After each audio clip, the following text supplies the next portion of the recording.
Então nós vamos falar sobre a restauração do cristianismo, né, ou restauração da igreja. E esse assunto é realmente um assunto essencial nos dias atuais, quando muitas pessoas estão procurando pela igreja verdadeira. Mas nós temos que definir um conceito, né? Nós temos que definir bem o conceito de restauração. Então, qual é a diferença entre reforma e restauração? Qual é a diferença? Reforma você refaz, digamos assim. Restauração você deixa conforme o original. Mas você mantém esses traços. E você apenas, como que eu posso dizer, tampa os buracos, faz um retoque. Muito bem. Então a reforma você mexe naquilo que já está pronto ao seu bel prazer, né?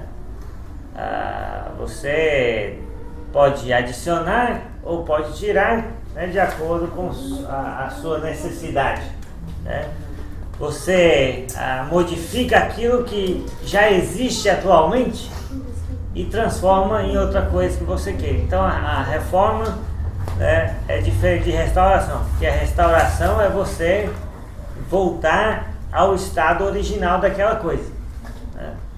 Você tem que resgatar, recuperar como era no princípio, né? Agora, qual é mais fácil, reformar ou restaurar? Reformar é mais fácil, né? Então, só qualquer pedreiro pode reformar, né? Quantos pedreiros serventes existem por aí que podem chegar e reformar, né? Até eu posso participar da reforma, porque eu posso dizer, pode quebrar essa parede, aquela eu não quero que quebre, pode pintar daquela cor. Então eu posso, mesmo não sendo pedreiro também, eu posso estar envolvido numa reforma. Está vendo? Então o número de pessoas que podem reformar é muito grande. Mas e para restaurar, né? É todo mundo que conseguiria restaurar um patrimônio histórico, cultural? Qualquer pessoa? Não. Para restaurar, o que a pessoa tem que saber? Tem que saber muitos detalhes. Tem que saber a história, tem que saber, às vezes, conhecer produtos químicos, né? Para poder, né, fazer o seu trabalho. Então o trabalho de restauração é muito mais minucioso, muito mais difícil, né? Tem que estudar muito mais do que simplesmente reformar. Nós temos uma prima que é restauradora, a Thaís. Ela está restaurando aquele presépio que tem um horto, que é de Natal. Sim. Ela está comandando a restauração agora. Muito bem. Estudou muitos anos por isso. Pois é. Então tá vendo que é mais fácil reformar do que restaurar. A restauração é muito mais difícil, é um processo muito mais, que exige muito mais conhecimento, muito mais disciplina. Agora a reforma fica ao bel prazer de quem quiser, né? E para quando a pessoa quiser. Mas a restauração tem que ir até o fim. Tem que ir até o resgate completo da forma original, né? E falando sobre a igreja, né? Falando sobre o cristianismo, né? Então nós sabemos que é mais fácil reformar a igreja do que fazer o quê? Uma restauração completa, né, da forma original, né? Agora, a igreja é um patrimônio da humanidade, merece ser restaurada, amém? A igreja é algo que realmente tem a sua origem em Deus, em Jesus Cristo, a sua origem divina. É algo que é muito importante para o mundo e merece ser restaurado. Bem, então nós não podemos aceitar a reforma da igreja. Nós temos que buscar o quê? Uma restauração, né? Buscar uma volta completa às origens do verdadeiro cristianismo, né? Bem, então quando você pensar sobre igreja, né, você vai ver muitas igrejas humanas, né? Porque essas são as que os homens simplesmente reformaram e pararam em alguma parte da reforma quando quiserem. Mas você tem que ter essas duas palavras em mente: reforma ou restauração, né? As pessoas querem que nós aceitemos as reformas que cada um fez ao seu bel prazer, enquanto nós queremos mostrar para ela que nós estamos querendo voltar à fonte, beber a água limpa e cristalina da sã doutrina que foi pregada no primeiro século, né? Então você tem que decidir: ou você vai reformar ou você vai restaurar. Quando né? a gente estuda Martinho Lutero, a história usa a palavra a reforma que Martinho Lutero fez, interessante. Sim, a reforma protestante, né? Então, porque eles estavam protestando contra o jeito que o catolicismo estava. Então eles não queriam buscar a igreja original, eles queriam melhorar o catolicismo até o ponto que tivesse bom para eles naquele momento da história. Bom, e aí não precisavam fazer mais nada, né? Então vamos pensar sobre a igreja, né? A igreja é tão importante que ela foi profetizada no Velho Testamento sob, né, sobre o termo de reino de Deus. Reino de Deus. O reino, né? A vinda do Messias instauraria o reino. E o reino é a igreja. Daí Jesus profetizou a igreja, né? Ele disse que edificaria a sua igreja, bem? Então a igreja profetizada por Cristo, ela surgiu no dia de Pentecostes, depois da ressurreição de Cristo e ascensão.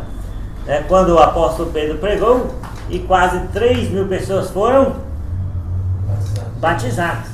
Está vendo? Então, para existir uma igreja, para existir o corpo, tem que existir primeiro pessoas batizadas para remissão dos pecados. Tem o dom do Espírito Santo, né? Então porque foi assim que a igreja começou no início. Então é assim que ela vai começar em cada lugar que precisar surgir, com pessoas que vão ouvir o Evangelho, crer na ressurreição de Jesus e ser batizadas. Então, onde pessoas batizarem para a remissão dos pecados, pode surgir ali uma igreja verdadeira. Então, a igreja profetizada por Cristo foi edificada no ano 33, mais ou menos, né?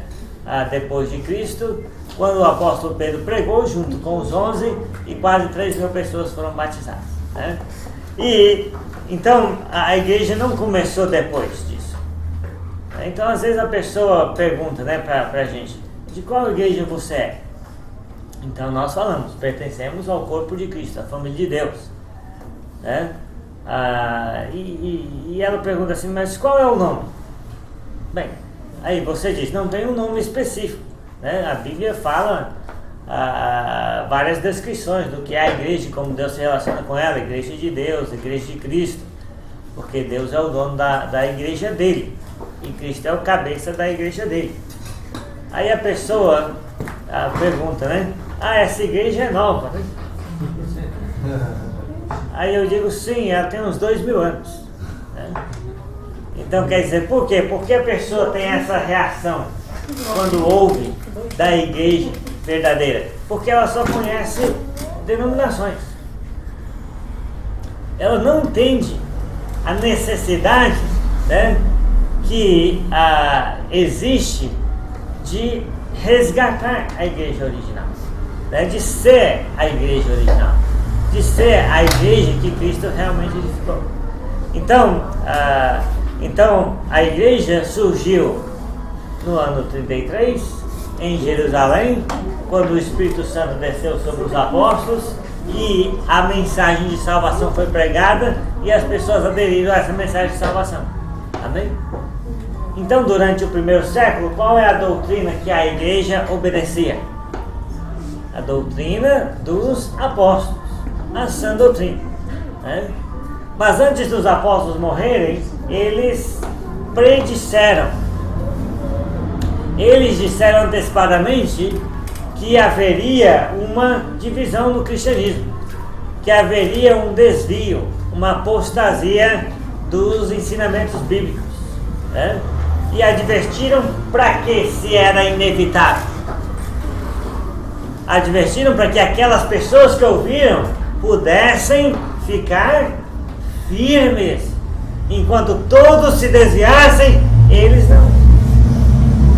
Então a advertência continua, ainda que todos se desviem, nós vamos ficar na sã doutrina. Então, os escritores do Novo Testamento, os apóstolos Pedro, Paulo, João, eles disseram sobre falsos profetas, sobre pessoas que iriam arrastar os discípulos atrás deles, sobre pessoas que diriam que tinham o Espírito, mas não tinham nada, que na verdade eram até anticristos, pregando doutrinas erradas e ultrapassando a doutrina de Cristo. Então, nós temos essas advertências nas Escrituras, né? De uma grande apostasia e de a proliferação de grupos religiosos humanos. Então, por que existem essas predições? Porque Deus não podia ser pego de surpresa. Amém? Deus sabia que ia acontecer. Ele deixou os princípios, mas sabia que haveria um grande desvio, né? Então, com o passar dos anos, foram surgindo quantas denominações religiosas?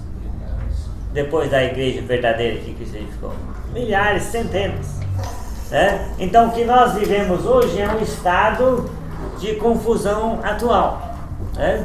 E quem que usa esse estado de confusão atual? O diabo, né?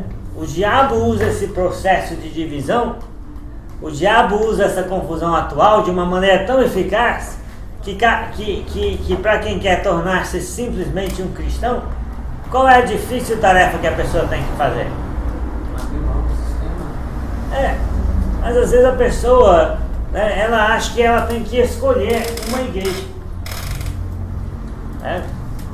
Então hoje em dia existem tantas denominações, né?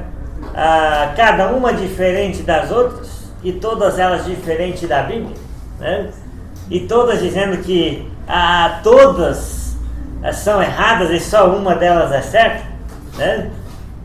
Mas nunca esta concordando também com aquilo que a Bíblia diz como padrão, né?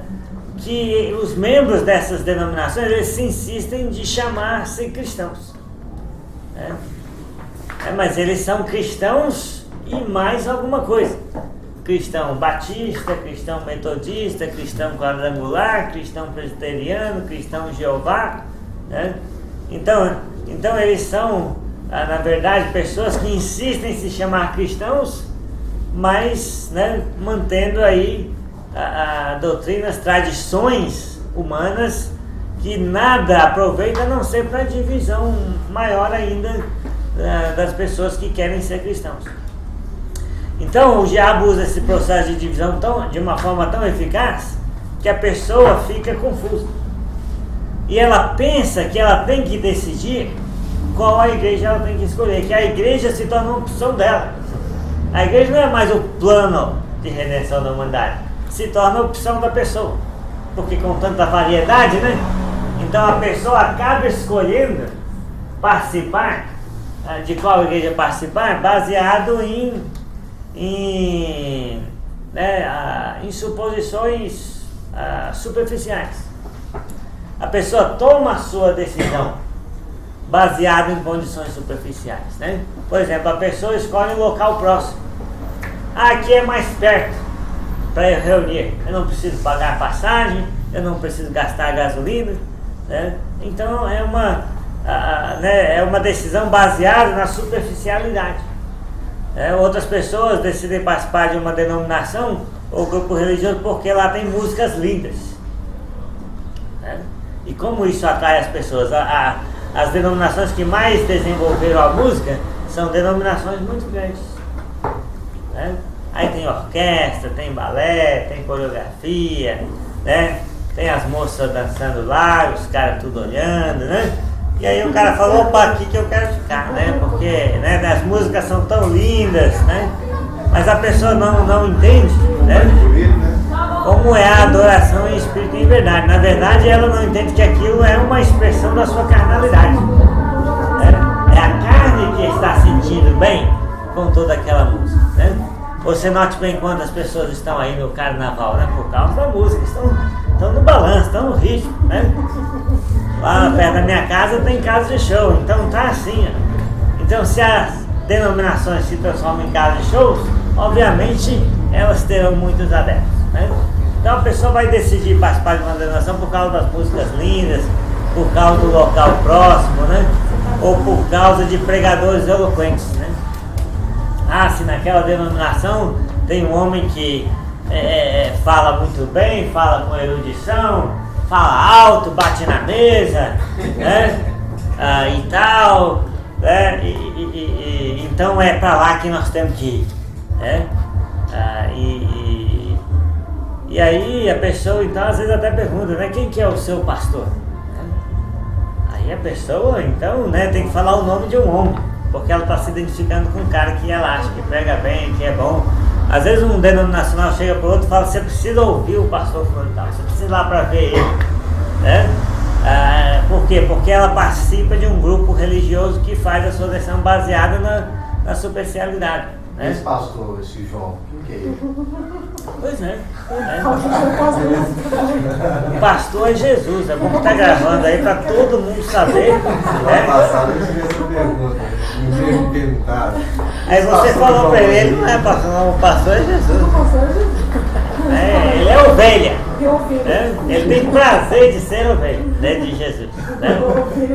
Mas as pessoas são assim, querem sempre te ligar um. Você fala de Jesus e elas insistem em te ligar uns. Até que você fica um pouco estressado, né? Fica com a pessoa e fala, ó, meu filho, então não temos base para conversar. Porque a minha base é Jesus e você quer me levar para uma base humana. Então não há como conversar mais. Se a base não é Jesus, não vamos entrar em acordo. Porque Jesus vai gerar unidade entre todos os que querem seguir Jesus, né? Agora o homem sempre vai gerar divisão, né? Então essa dependência de homens é um fracasso das religiões, né? E as pessoas, né, baseiam, né, agora falando sobre pregadores eloquentes, a maioria dos irmãos não são pregadores eloquentes, né? Eu não me considero um pregador eloquente, né? Quem me conhece sabe que eu escrevo tudo, né? Tudo que eu, né, tenho que falar para eu não errar, para eu não falar bobagem, né? Então um pregador eloquente não faz uso de anotações, porque ele tem vergonha, né? Ele tem que anotar no dedo para ninguém ver e tudo, né? E fazer que, né? Eu não sei qual que é a técnica do cara no punho, tem uma mágica aí, mas o ponto é, né, que a maioria dos cristãos, dos irmãos, eles podem se reunir, mas eles não estão reunidos em volta de um pregador eloquente. Eles estão à mesa do Senhor, né? Então não temos que procurar pregadores eloquentes, não temos que fazer a nossa decisão baseada nisso, né? Porque são uma decisão superficial. E outras pessoas fazem suas decisões, né, sobre qual igreja pertencer, né, baseado em condições superficiais, como por exemplo a tradição familiar. Minha avó era dessa igreja, meu pai era dessa igreja, meus filhos são dessa igreja e eu vou ficar nessa igreja. E vai ter um grande problema se a igreja não for de Deus, no final, né? Tá vendo? Mas a pessoa está ali apegada àquelas tradições, né? Então nós vemos, né, que são todas coisas superficiais. Então a pessoa não entende, né, a igreja, não dá importância que a Bíblia dá para a igreja e acaba fazendo a sua decisão baseada em coisas superficiais sobre qual a igreja pertencer. Agora, quem é o culpado disso? Satanás. Satanás usa o processo de divisão religiosa de uma maneira tão eficaz que confunde as pessoas, que acaba que a igreja é a opção do ser humano, né? Não é parte do plano da salvação, né? Agora, o que nós temos que fazer, né? Nós temos que, né, restaurar. E qual que é esse processo de restauração? É a ideia de uma volta à igreja original. Né? E como é que a gente volta à igreja original? Precisa de duas coisas. Primeiro, precisa de uma análise profunda da igreja que está no Novo Testamento. O Novo Testamento mostra a igreja. Existem mais de 100 referências bíblicas sobre a igreja, referências diretas, e o mundo religioso diz que não se pode ser a mesma igreja que eles foram. Que não tem como. Isso aí não existe. Tá vendo? Então, se eles não têm fé, é lógico que eles nunca vão ser.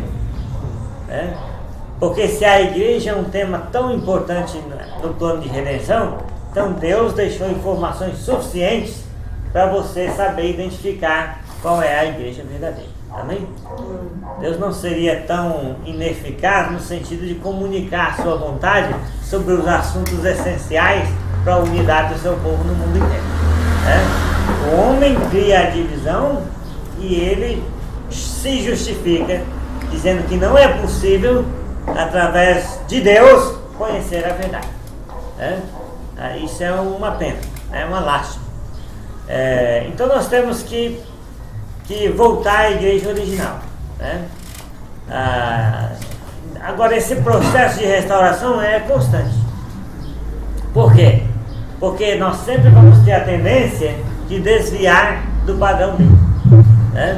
Nós sempre vamos ter a tendência de não fazer a vontade de Deus, inovar, acrescentar e fazer a nossa própria vontade. Então nós temos que voltar à igreja original através de uma análise profunda da igreja descrita no Novo Testamento. Amém? E ao mesmo tempo que nós analisamos a igreja no Novo Testamento, nós temos que nos despir das nossas tradições, dos nossos ensinamentos humanos, para não deixar que isso impeça a gente de buscar a igreja original. Amém? Então é um processo. Então nós temos que lutar, para cavar até descobrir a verdade. Amém? Cavar aonde? Cavar nas Escrituras. Cavar nas Escrituras. Um irmão recentemente escreveu um livro, Pá e Músculo. Uma pá cheia de terra em cima da Bíblia. E eu pensei, bem, o que é esse livro? Então o livro chamava Pá e Músculo. Chama Pá e Músculo. E ele conta a história de uma pessoa de denominação que estava na denominação. E conversando com este irmão em Cristo, ele começou a questionar biblicamente a salvação daquela pessoa. E aquela pessoa, tão chocada com os questionamentos, só tinha uma opção: ir para a Bíblia. E aí ele disse que quanto mais ele cavava na Bíblia, mais ele se surpreendia com a verdade, que a verdade não era nada daquilo que foi ensinado no denominacionalismo. E ele descobriu a verdade sobre a salvação, e que a pessoa não era salva através da oração de um outro pecador por ela. Então quanto mais ele cavava, mais ele se surpreendia. Então, para a gente restaurar o cristianismo bíblico, primitivo, autêntico, genuíno, nós só temos um lugar para cavar: é nas Escrituras. Amém? Não temos outro onde mais buscar essa realização. Agora, cabe a cada pessoa conhecer a palavra e aplicar a palavra em cada geração, da maneira mais correta possível. Mas esse processo de restauração é um processo constante. Por quê? Porque sempre tem a tendência do homem o quê? Desviar. Se Deus não impediu a igreja dos primeiros séculos de desviar, Ele não vai nos impedir de, passando os anos, a gente nos desviar. A obrigação de permanecer na sã doutrina é nossa. Amém? Deus já deu a sã doutrina. Quem permanecer nela vai ser a igreja verdadeira. Quem, com o passar dos anos, quiser inovar, acrescentar, diminuir ou desviar, então vai prestar contas ao juiz. Então nós temos que né, ter muita disposição, pai músculo. Amém? Então vamos pensar sobre isso, né? Então existe um processo de restauração. Nós precisamos, né, voltar à igreja original, né? Através de uma análise profunda da igreja primitiva, ao mesmo tempo que nos despimos das nossas tradições humanas, dos nossos preconceitos religiosos, né? Das doutrinas inventadas pelos homens através dos séculos, né? Então existia só uma igreja, hoje existe muitas. Por quê? Alguma coisa mudou. O homem foi inventando doutrinas, dogmas, né, tradições, né, e modificando a verdade. Então nós não queremos seguir aquilo que o homem inventou através dos séculos. Nós queremos seguir aquilo que Deus plantou no primeiro século. Amém? Se nós plantarmos a mesma boa semente do Evangelho que foi plantada lá no primeiro século, o mesmo resultado nós colheremos hoje em dia. Cristãos apenas, membros da igreja verdadeira de Jesus. Amém? Então, vamos ler 1 Timóteo 4,16. Tem cuidado de ti mesmo e da doutrina. Persevera nessas coisas, porque fazendo isso, salvarás tanto a ti mesmo como aos que te ouvem. Note bem. Então, o que precisa ser restaurado? Né? Duas coisas precisam ser restauradas. Primeiro, a vida certa. Não adianta eu ter a sã doutrina e ter uma vida errada. Concorda? Porque senão no final, quem não vai ser salvo? Eu não vou ser salvo. Né? Eu não vou ser salvo. Mas para eu ser salvo, eu tenho que seguir qual doutrina?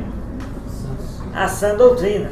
A doutrina dos apóstolos. Eu não posso seguir as doutrinas dos homens, as doutrinas denominacionais, as doutrinas inventadas, as doutrinas das igrejas. Não, eu tenho que seguir a sã doutrina.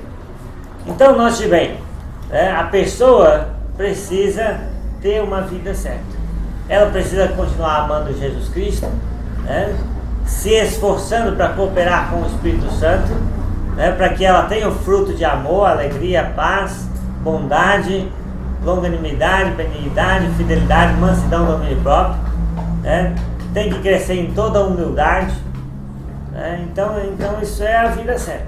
A pessoa tem que ter a vida certa. Então o espírito de um cristão tem que se adequar ao espírito dos verdadeiros cristãos que viveram no primeiro século.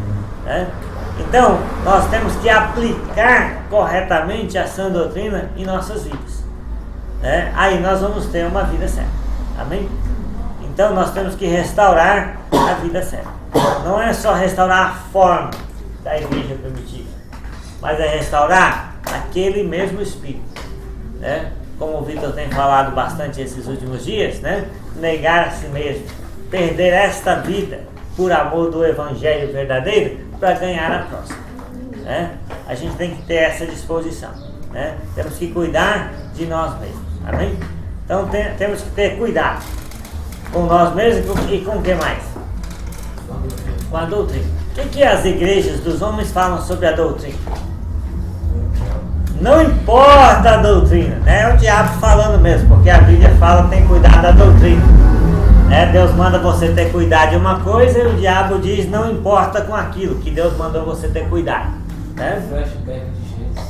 É a mesma coisa. As vozes do maligno continuam soando por aí na boca de pastores, de profetas, de pseudo-apóstolos, de igrejas de homens. Tá vendo? Então é esse cristianismo falso, é esse cristianismo deturpado, denominacional, que ensina essas coisas para as pessoas. Não importa a doutrina, todas as igrejas são boas, todas vão levar para o mesmo lugar, falando de Jesus é o que importa, não importa o restante, e são vozes que não se encontram aonde? No Novo Testamento. Então não existe esses refrões, mas são as igrejas dos homens. Por quê? Porque para ser a verdadeira igreja, precisa ter cuidado do quê? Da doutrina. Aí tem uma doutrina escrita de todo tamanho na Bíblia, eles falam assim, não, mas hoje nós fazemos diferente. Não pode, tem que respeitar essa doutrina. tem que cuidar da doutrina. Então tem que cuidar de ti mesmo e da doutrina. Então a sã doutrina tem que ser a base da restauração. Amém? Agora, por que o Israel do tempo de Jeremias desviou? Porque a palavra do Senhor se tornou uma coisa vergonhosa para eles, né? Eis que a palavra do Senhor se tornou uma coisa vergonhosa. Eles não queriam ouvir, né? E o profeta disse: ponham-se à margem no caminho e perguntem qual é o velho caminho, né? E ande por ele. Então Jeremias capítulo 6 é uma parte que mostra a condição espiritual do povo, né? Qual era a condição do povo? Por que o povo de Israel desviou da lei de Moisés, que devia respeitar? Porque eles não gostaram da palavra de Deus, né? Eles não gostaram daquilo que Deus ordenou, né? Então o fato de eles não gostarem da palavra de Deus, a palavra de Deus se tornou uma coisa vergonhosa. Eles nem falavam dela mais, né? Nem abriam ela mais, né? Não gostavam de quem falasse. Se tornou uma coisa vergonhosa. Eles não queriam ouvir, não queriam ouvir, né? Mas o profeta diz: ponham-se à margem no caminho. Quer dizer, está seguindo um caminho que você nem sabe se é certo. Então sai fora do caminho e pergunta: qual é o velho caminho? Quais são as antigas veredas? E quando você souber qual é, ande por ela. Então os profetas, né, eram restauradores. Eles não pregavam coisas novas. Eles chamavam o povo a voltar e andar diante de Deus mediante a lei que eles tinham recebido, né? Então hoje nós vamos fazer a mesma coisa, né? Vamos perguntar qual é o velho caminho da verdadeira igreja de Cristo. Amém? Qual é a antiga forma? Como Jesus ensinou, o que os apóstolos disseram, o que o Novo Testamento diz sobre isso? E vamos andar por ele, né? Então vamos sair à margem e perguntar qual é o velho caminho da sã doutrina da Bíblia. Depois que nós descobrimos, só nos resta andar por ela.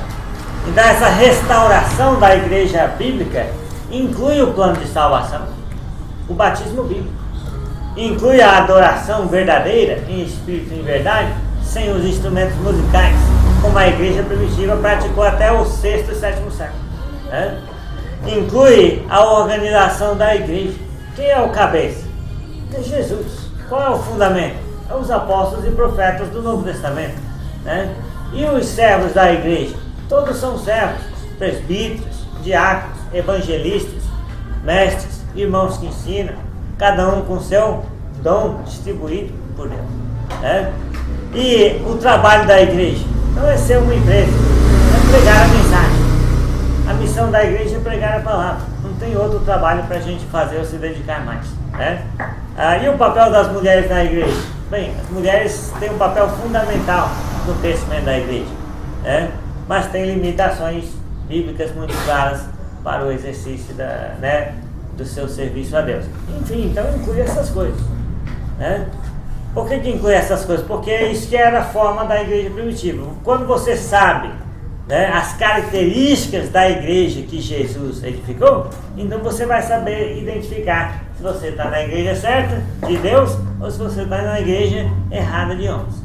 Se você está numa igreja reformada, ou se você está num grupo de pessoas que conseguiram com simplicidade, né, voltar à forma original, recuperar, né, a forma original da igreja primitiva.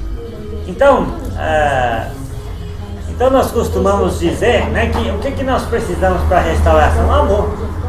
Amor por Deus, amor pela palavra, né? Se você tiver amor pela palavra, você não vai ler ela todo dia, em vez de ficar ouvindo homens, esperando sonhar, né, para ter uma direção. Então amor por Deus, amor pela palavra, amor pela verdade. Porque às vezes as pessoas vão ler a Bíblia também, mas elas não vão seguir a verdade. Elas não vão admitir a verdade, porque a verdade tem um preço que às vezes as pessoas não querem pagar. Então, com o passar do tempo, torna-se um prazer estudar a palavra de Deus, mas é preciso algum esforço para poder conhecê-la, né? E nós, a princípio, temos que entender que a Bíblia é a única autoridade religiosa que nós podemos confiar, né? Nos dedicar ao estudo da Bíblia e aplicá-la corretamente para a nossa geração, né? Agora tem que amar a verdade, porque se não amasse a verdade, você não estaria aqui, né?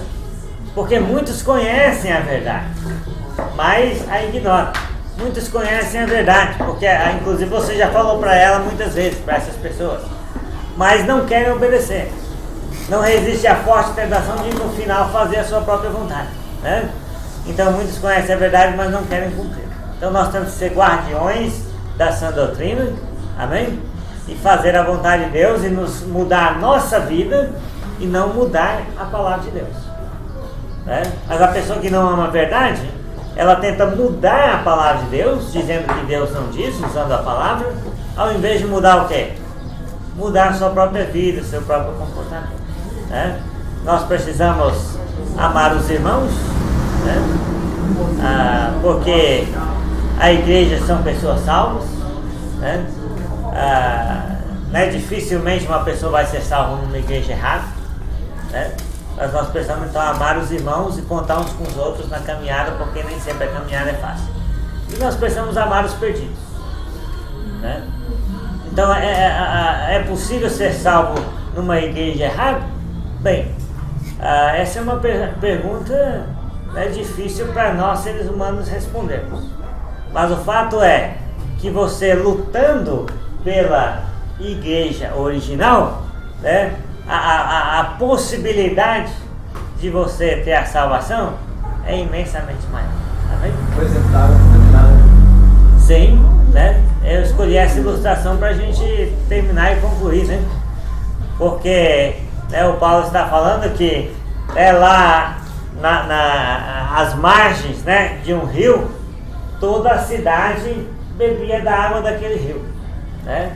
E a água que eles bebiam era água suja, com fezes de animais, com produtos químicos que as indústrias jogavam, com lixo que as populações mais acima jogavam. Então quando a água chegava lá embaixo, já tinha percorrido todo aquele caminho, só restava eles tomarem aquela água suja. E para eles aquela água era boa, porque era a única água que eles conheciam. Então um dia alguém teve a ideia de que eu vou seguir a correnteza desse rio acima, de onde ele brotou. E o homem foi e escalou a montanha e ele chegou na fonte daquele rio. E lá, como você acha que a água era?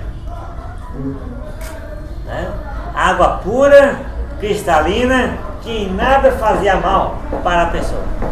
Amém? Porque é lá da fonte que brotou. É lá do início que as coisas vêm puras, né? Então, esta água suja, contaminada por detritos, né, por produtos químicos, por fezes de animais, são as igrejas dos homens. Contaminada por aquilo que foi sendo inventado através dos séculos, que Deus nunca falou a homem nenhum. São as divisões religiosas dos homens, que escravizam pessoas, que fazem hierarquias não autorizadas, né? Mas se você não quer tomar dessa água suja, desse rio contaminado, então você tem que procurar o quê? Voltar à fonte. E a fonte é a igreja primitiva. A fonte é a igreja que Cristo edificou. Amém? Então, para concluir, né, vamos voltar à fonte. Restaurar não é reformar. Reforma qualquer um pode fazer, mas restaurar é para pessoas mais qualificadas, né? Vai precisar de um pouco mais de estudo, de um pouco mais de preparação, de muita humildade, né? O restaurador não tem gosto pessoal, ele tem que descobrir o gosto pessoal da pessoa que fez aquele patrimônio. Amém? Ele tem que se abster e ele tem que restaurar a forma como era no princípio. Então nós temos que ser, né, pessoas que vão buscar essa restauração, né? Começando com uma vida certa, amém? E depois descobrindo a doutrina certa, a forma e o padrão da igreja do Novo Testamento. Então nós queremos ser simplesmente cristãos, né?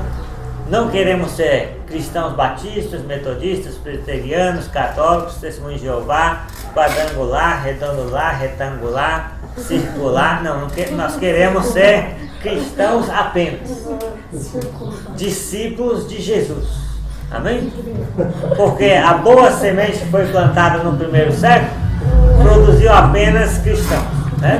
Então não queremos ser os únicos cristãos, mas queremos, enquanto servimos a Deus, ser apenas cristãos, discípulos de Jesus. Isso para nós é suficiente, sem parte com nenhuma denominação religiosa humana. Amém? E então nós queremos plantar a mesma boa semente que foi plantada no primeiro século, né, que vai brotar cristãos que vão fazer parte, né, não de uma igreja de homens, mas da verdadeira igreja edificada por Cristo. Amém? Então, lembre-se, quando pensar em igreja, pense em duas palavras: reforma ou restauração. Isso vai te ajudar a ficar no rumo da fonte do rio que brota água cristalina. Amém? Glória.